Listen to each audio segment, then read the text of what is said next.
Praise God, this is the day that the Lord has made. We will rejoice and be glad in it. We will worship Him. We will praise Him. We will honor Him. Amen po, sapagkat deserve ng Panginoon na siya ay paglingkuran natin. Hallelujah. Praise God. They are new every morning. Great is thy faithfulness. Hallelujah. Kaya dakila ang katapatan, ang kabutihan, at ang pag-ibig ng Diyos sa iyo at sa akin, sa ating lahat. Anyway, our topic today is Jesus' first miracle. Unang himala na pinerform ng Panginoon nung siya ay maglingkod. But the first question of us is, are you expecting miracle, kapatid, sa iyong buhay? Nag-e-expect ka ba, kapatid, ng himala mula sa ating Panginoon? Alam niyo po that every day is a miracle sa buhay natin. Pagkagising pa lang natin, isa na itong himala, kapatid.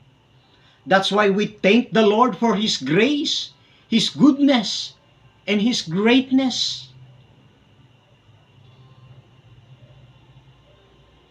Dahil nire-restore ng Panginoon ang ating mga kalakasan. Okay? Kaya nga, basahin po natin yung scripture na pinagbuhatan po ng ating pong pagbubulay-bulayan sa mga oras na ito, yung ating pong pagsalusaluhan. Okay? Sa John chapter 2 verse 1 to 11, ito po ang sabi niya sa Magandang Balita Biblia.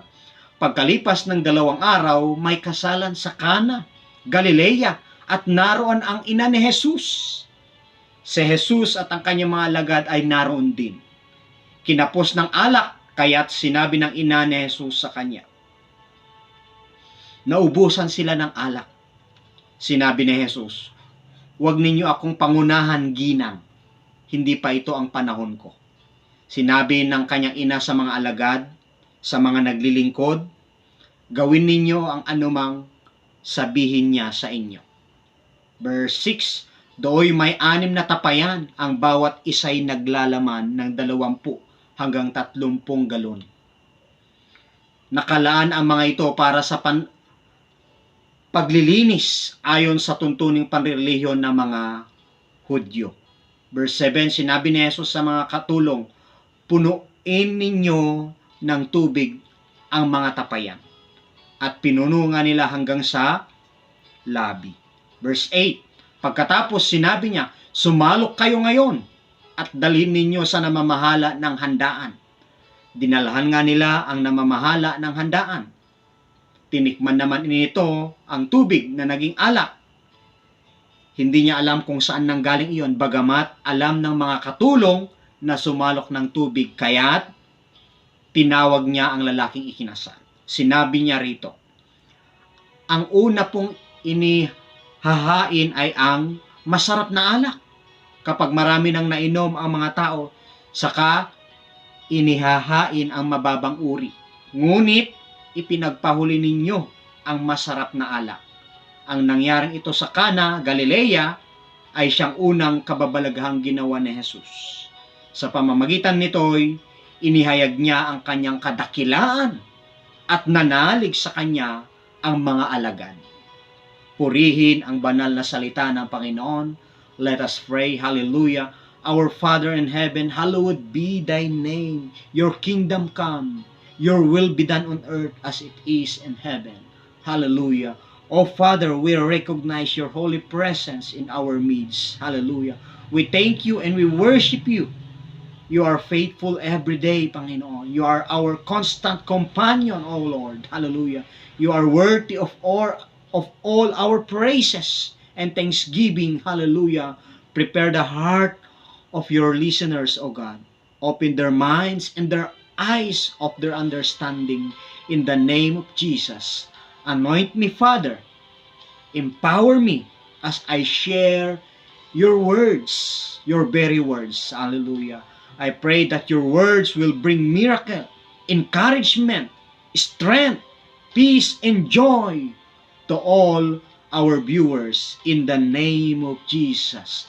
Father, i-bless mo po ang mensaheng ito at ang bawat makikinig I give you glory. In Jesus' name, Amen. So, ito ang unang miracle bago sinimulan ni Jesus ang kanyang ministry. Alam niyo po, wedding is a very special day. Kaya makikita natin na sa ating kultura ay napakahalaga ang kasal bago magsawa ang isang magkasintahan. Okay? So, dito makikita natin yung naganap po dito sa story ito. Ano nga ba yung mga mahalagang parte na pwede nating pulutin o matutunan natin sa kwentong ito? Ngayon, what are the lessons we can learn from wedding in Cana? This first miracle na ginawa ng ating Panginoon. Una, lagi natin tatandaan, sabi dun sa verse 1 ito, pagkalipas ng 2 araw, may kasalan sa Cana, Galilea, at naroon ang ina ni Jesus. Si Jesus at ang kanyang mga alagad ay naroon din. Pero alam niyo po, isa sa napakalagang bagay na pwede natin matutunan dito, lagi natin tatandaan, that Jesus is the most important person. Kung sino ang pinakamahalaga at mahalaga sa buhay mo, kapatid, hindi ang asawa mo, hindi yan ang pamilya mo. Bagamat mahalaga din sila, pero tandaan natin, kapatid, mas mahalaga ang Panginoon. Bakit natin nasabi na mas mahalaga ang Panginoon? Kaya pangalawa ang ating asawa o pamilya natin. Because God created us. Nilikha tayo. Okay? Dahil tayo ay espesyal sa harapan ng Panginoon, kaya we are created in His likeness, in His image. Lagi natin tatandaan po yan, mga minamahal kong kapatid sa Panginoon. Kaya dapat lang na ibalik din natin ang nararapat para sa ating Panginoon. Okay? Kung ikaw ay pinapahalagahan ng Diyos, pinatawad, tinubos, pinalaya ng ating Panginoon, alam mo, kapatid, mas pinapahalagahan ka ng Panginoon. Dapat pahalagahan din po natin siya. I-honor din po natin ang Panginoon. Kaya alam niyo po, ayon sa mga research, kaunti lamang ang naninirahan sa Cana. At ang Cana ay isang agricultural town. Okay? Inimbitahan si Jesus ng mag-asawa sa kanilang kasalan sa Cana. At sa kanyang pagdalo sa kasalan ay gumawa siya ng himala. And this is the first miracle nga po. Ginawa niyang alak ang tubig. Mapapahiya po sana ang ikinasal, subalit andun si Jesus at siya'y tinulungan. Tignan niyo po kung gaano kahalaga ang presensya ng Panginoon sa kasalang ito. Ngayon, gaano ba kahalaga ang presensya ng Panginoon sa buhay mo? Na minsan ay, o kaya naman hindi lang minsan, o lagi na isasantabi natin ang Panginoon. Jesus and His disciples were invited. That's why Jesus performed miracle in that place, dun sa Cana. Gayon din po, kapatid, Jesus can move in our life. He is invited. Kikilos, gagawa sa buhay natin ang Panginoon kung siya ay imbitado at welcome sa buhay natin. Hanggat hindi natin nire-recognize, ina-acknowledge ang Panginoon sa buhay natin, hindi siya makakagawa ng mga dakilang bagay sa buhay po natin, kapatid. The groom and the bride invited Jesus in their party. Ngayon, ang tanong, if you want to experience miracle from God, kapatid, invite Jesus in your life. Invite Jesus in your family. Invite Jesus in your relationship. Invite Jesus in your house. Invite Jesus in every occasion of your life. Sa panahong sinabi natin na Panginoong Jesus, tinatanggap kita sa aking buhay bilang Panginoon at tagapagligtas, we already invited Him in our life. Kaya nga, and if Jesus is truly invited in our lives, makikita ito sa ating buhay. Na nagkakaroon ng manifestasyon, transformation, changes sa buhay natin. Okay? Kasi hindi natin kayang magbago kung wala ang ating Panginoon na gagawa at gagabay. Kasi hindi natin kaya. Patay na po ang nagsabing gusto kong bumait pero hindi ko magawa. Patay na po ang nagsabing no. Kapatid, kung tayo hiwalay sa puno, wala tayong magagawa. John chapter 15. Apart from Him, we can do nothing. Kaya dapat na manatili tayo sa presensya ng Panginoon. Sabi na po, if you remain in me, I will remain in you.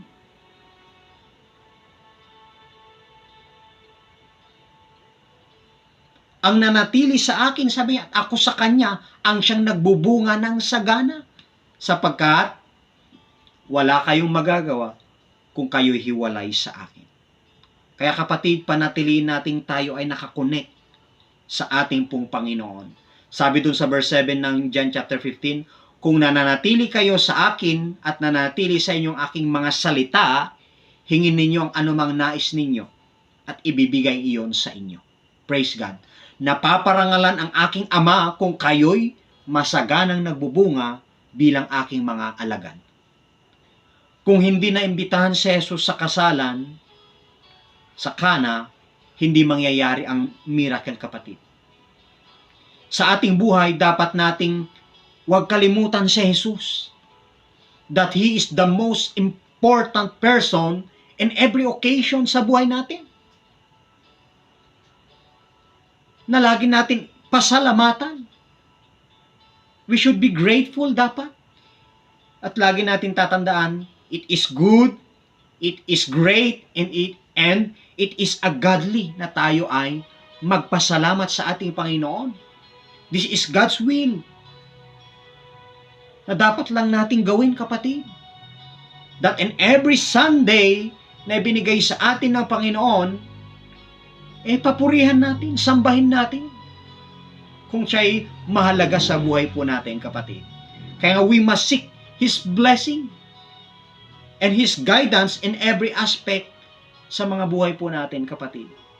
Remember po, wala na pong ibang mas mahalagang bisita sa lahat ng okasyon. Maging birthday, sa kasal, anniversary, o ano pa mga okasyon niyang, kapatid, kundi ang presensya ng ating Panginoong Jesus. Recognizing and acknowledging the presence of God is the key. It is a must, kapatid. Dapat lang. Lalo na po kapag tayo ay nagtatagumpay at sumasagana, pinapasagana ng ating Panginoon. Alam po ninyo, gumaganda ang buhay kapag kasama natin si Lord. Amen po. Sa mga nakaranas po dyan, say, comment down below, Amen! Hallelujah! Praise God! Gumaganda ang pamilya o sumasaya kapag si Lord ay ang sentro. Nagpa-prosper ang negosyo kapag partner natin ang Panginoon. Hallelujah. Kaya nga po, it is not love affair, but it is a love triangle po ang gusto sa atin ng Panginoon. Every day invite Jesus. Manalangin tayo, awitan natin siya, papurihan natin, pasalamatan natin, basahin natin ang kanyang salita. O kaya naman makinig tayo ng mga sermon, mga preachings. Because faith comes by hearing and hearing by the Word of God. Dahil gusto ng Panginoon na mag-increase at mag-expand ang ating pananampalataya. Okay? Anong miracle ang gusto mo, kapatid, sa iyong buhay? Invite Jesus in your life and He will make it for you. Amen po? Receive what you want according to His will. Dahil may purpose ang Panginoon kung bakit Kanya i-bless. Hallelujah. Pangalawa na lesson na pinapakita po dito sa unang himala ng ating Panginoon, kay Jesus is our only resort and hope in times of need. Okay, si Si Jesus lang ang unang malalapitan natin at tanging maaasahan natin in times of need. Pwedeng gamitin ng Panginoon ang kapitbahay natin, ang mga kaibigan natin, ang mga mahal natin sa buhay. Pero kung walang kapaintulutan ng Panginoon at hindi kikilos ang Panginoon, wala tayong mararanasan.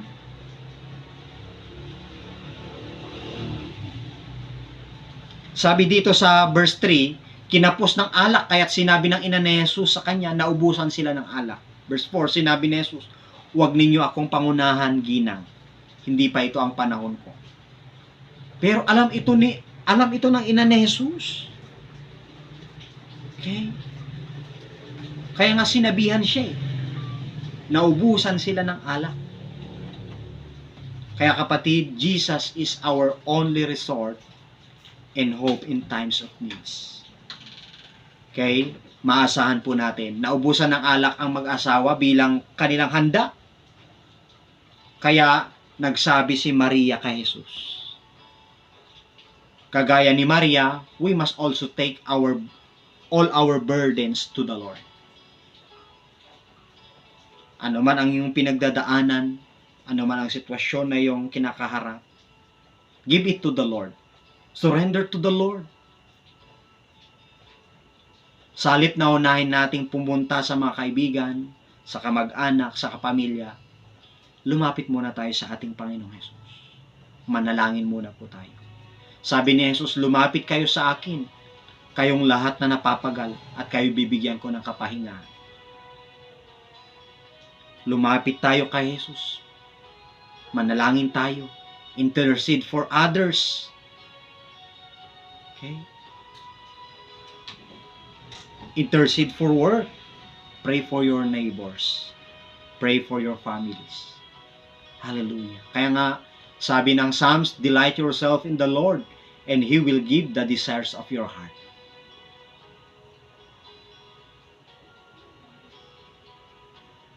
At sinasabi ng Philippians chapter 4 verse 6, don't worry about anything. Instead, pray about everything. Tell God what you need. Sabihin mo kung anong pangailangan mo sa Panginoon. Maraming Kristiyano, they say that they raise Jesus as Lord, pero hindi pa rin sila kay Lord unang nagtitiwala.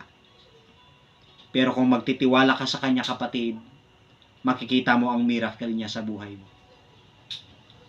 And you will see and you will experience His glorious power. Magmamanifest yan, kapatid. He will make a way, kapatid.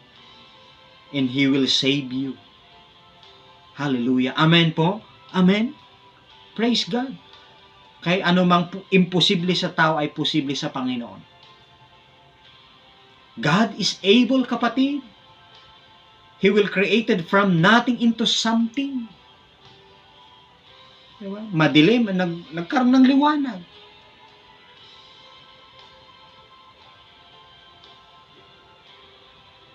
God is able, kapatid, to do great things sa buhay natin. Okay? Kaya nga, ang tubig, naging wine. Makikita natin, mababasa natin sa Biblia, maraming pinagaling ng ating Panginoon.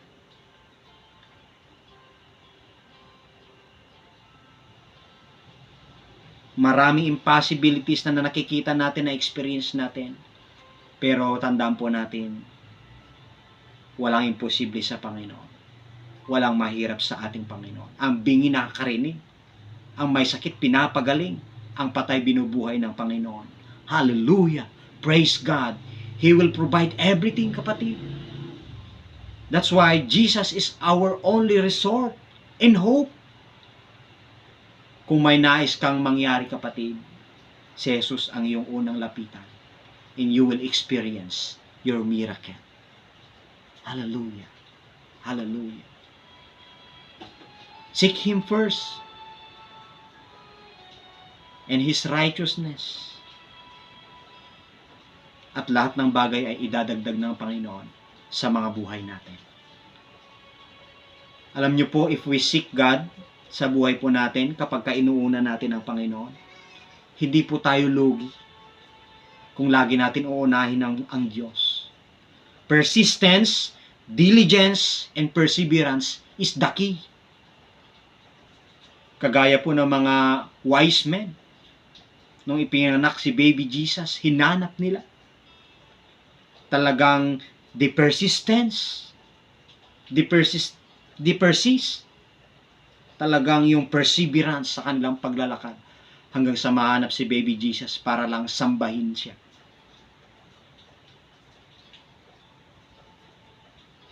It takes time. It takes faith para magawa po natin ang kalooban ng ating Panginoon. Okay? So, pangatlong puntos na lesson dito sa unang himala na ginawa ng ating Panginoon, Jesus is the only author of all miracles and ministries. Okay, maliwanag po yan. Jesus is the only author of all miracles and ministries. And even your success, kapatid, may kapaintulutan ng Panginoon. Kamay pa rin ng Panginoon. Verse 6 and 7, sabi niya, "Do'y may 6 na tapayan, ang bawat isa'y naglalaman ng 20 hanggang 30 galon.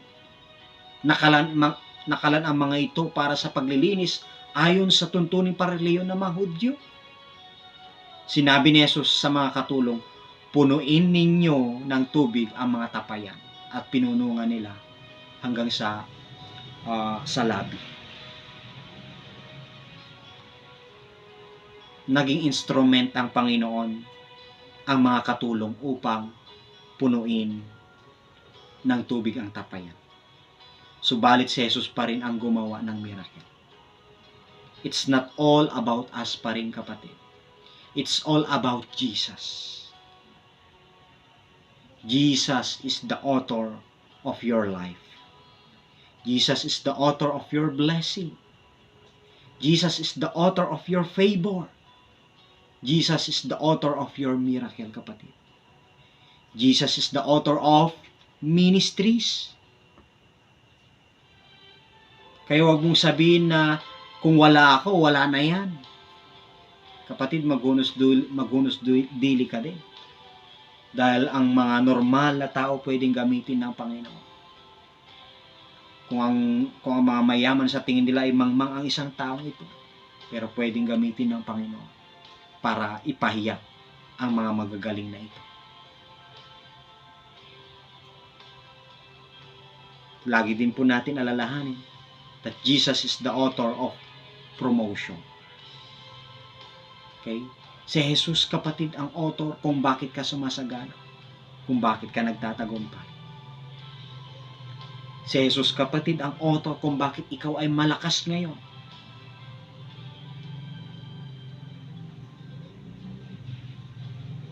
Nothing happens in our life nang walang paintulot ng Panginoon, kapatid. He is faithful to His promises. Sometimes sinasabi ng ibang tao, nang dahil sa akin, kung wala ako, hindi nangyari yan. Parang pasikat, no?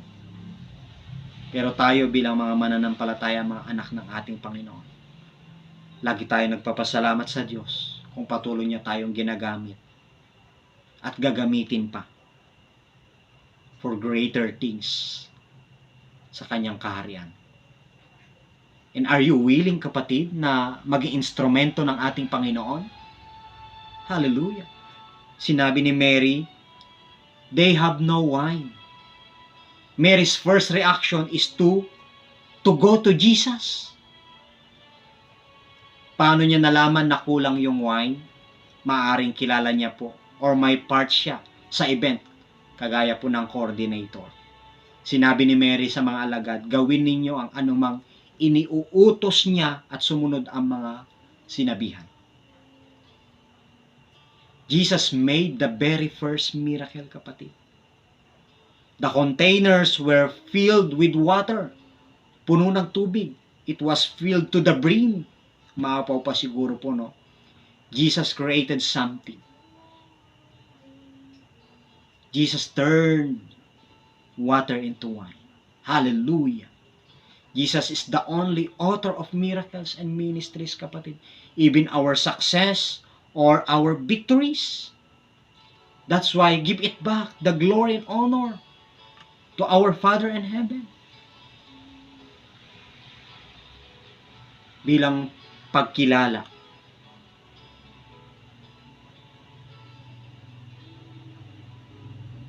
At kung siya talaga ay mahalaga sa buhay po natin. Hindi si Mary, hindi ang mga alagad, hindi ikaw at ako, no other than Jesus Christ. Amen po. Siya lang makakapagbigay ng tagumpay sa buhay po natin. Okay? Ginagawa ni Jesus na extraordinary ang mga ordinary. Kaya kung sa tingin mo ay normal lang ang buhay mo, parang ordinary lang, pero pwede kang gamitin ng Panginoon.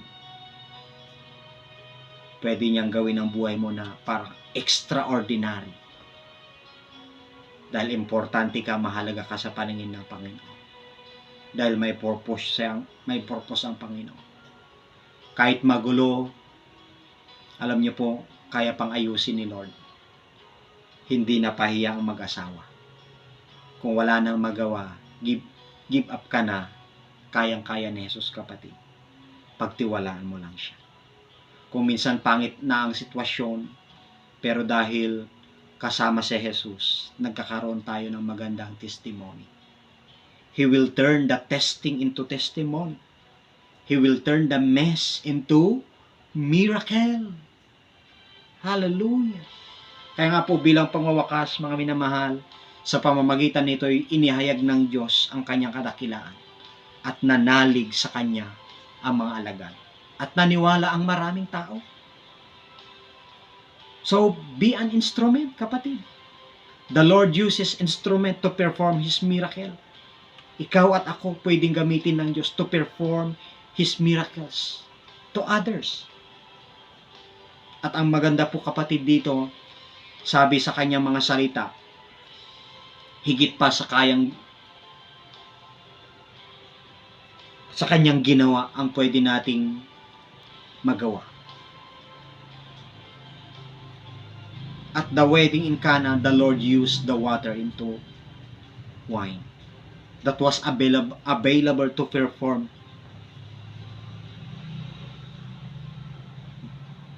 dito sa himalang ito. Ginamit ni Jesus na instrumento ang tinapay at isda para pakainin ang 5,000. Okay? The Lord can use whatever we have to perform miracles. He can use even ordinary vessels to reveal His power, His glory. His glory. We should allow the Lord to use whatever we have, kapatid, for His glory. Okay? Be an inspiration. Maging inspirasyon po ang buhay natin. Here, si Jesus nag-intervene and perform a miracle by turning the water into wine, and His disciples believe on Him. Naniwala po sila. Pinatatag ng tagpong ito ang pananampalataya ng mga alagad ni Jesus. Tumatag sila Nakalaya sila sa pressure that time. Hallelujah. We must cause every miracle that the Lord performs to become an inspiration for us to have a greater and deeper faith in Him. Remember, sa Diyos walang imposible. Kahit simple, pinapabunga niya. Kahit maliit, pinapalaki niya. Kahit konti, pinapadami niya. Kahit wala, nagkakaroon. He is the God of miracles. Amen po. Hallelujah. Mga minamahal, don't give up. God is at work in your life, in my life, in our family. You can have your miracles in the name of Jesus. Oh, hallelujah. Praise the Lord. Purihin ang Panginoon. Sa Kanya po ang kalwalhatian.